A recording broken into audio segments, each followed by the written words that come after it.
But University Press in Mississippi is turning 55.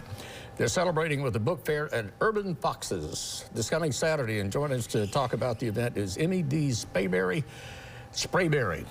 There you go. Get that other letter in there. It doesn't cost a bit more. Sprayberry, the Publicity and Promotions Associate with the University Press of Mississippi. Welcome to the show. Thank you for having me. Tell me a little bit about University Press. Well, University Press has been around for 55 years. Okay. We are funded by 8 of the universities, so pretty much all of the public universities in Mississippi. Okay. We also are the largest publisher in Mississippi.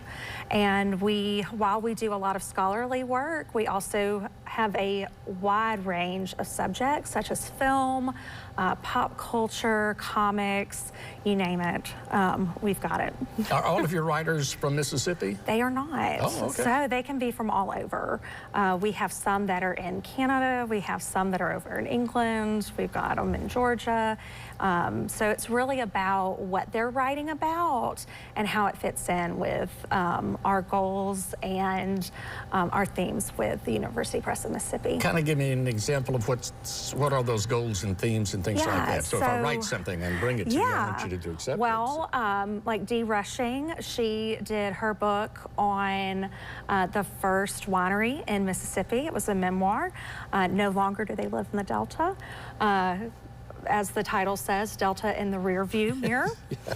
But great memoir, wonderful. They are no longer in Mississippi, but it definitely dealt with Mississippi history. I remember the situation with that because they had a winery in the Delta, and I don't think alcohol was legal in Mississippi at the time. Wasn't that the situation? I think so. I have not finished reading the book, but it is on my list. Oh, that sounds interesting. Yeah. Okay. We also have several books. Like we just had one come out called Crossing the Pass of Clouds, about photography from the Vietnam War.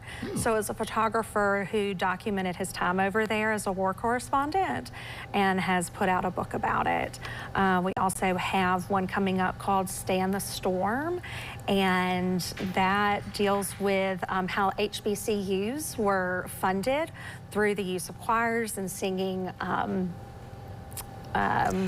you know, spiritual songs and raising money through. Like for the Utica, the Jubilee Singers. Yes. And the Fisk University Singers and things like that. Correct. Wow. Correct. Yeah. So, and then we'll have like the conversations in filmmakers and like film studies. So we just had an event last week where Lloyd Kaufman came out and they watched The Toxic Avenger, and there was a Q&A and even a filmmaker, you know.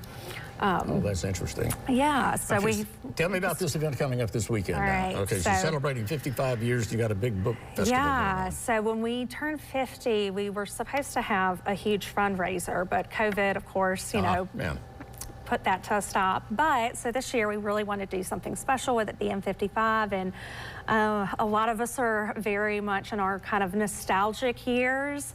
We love a Scholastic's book fair, and interesting enough, a lot of people in the community had been asking Urban Foxes about like when could a book fair happen then. So it really was this nice coming together of like, well, we have this idea, and they were like, well, actually people have been asking for this. And so it's kind of a throwback to that where you originally fell in love with books and reading as a kid and that wonder, but with a little grown-up twist. So we're gonna have a lot of great raffle items there, along with a yard sale to help raise funds. My favorite thing about the yard sale is you get a $10 tote and you can fill it up with as much as you want. Whatever it'll carry. Oh, that's whatever wild. It'll carry. Tell us where Urban Foxes is. Okay, so Urban Foxes is off of North Street. It's over in the Heights in Belhaven. So it is just north of where Finian's used to be on that street. Oh, okay. Yeah. Okay, so it's like a block back from Jefferson and a block over from State, right in the middle. Yes, it's right in the middle. Okay. And the time you start is 11 o'clock. 11 o'clock, and it's this Saturday. It is this Saturday, and you don't want to miss it because one of our favorite, we're pairing a lot of raffle items with our books. So you get this kind of bundle, and one of the raffle items are club seats, like club level seats to this year's Egg Bowl. with the Egg Bowl book. Oh, man, okay. So we even have 2 weekend passes to Cathead, to their Cathead Jam. Okay. We've got some really awesome fun stuff. coming Yeah, up, so. we've been very well supported by our local community and their donations to help us raise funds so that we can continue to put out awesome books.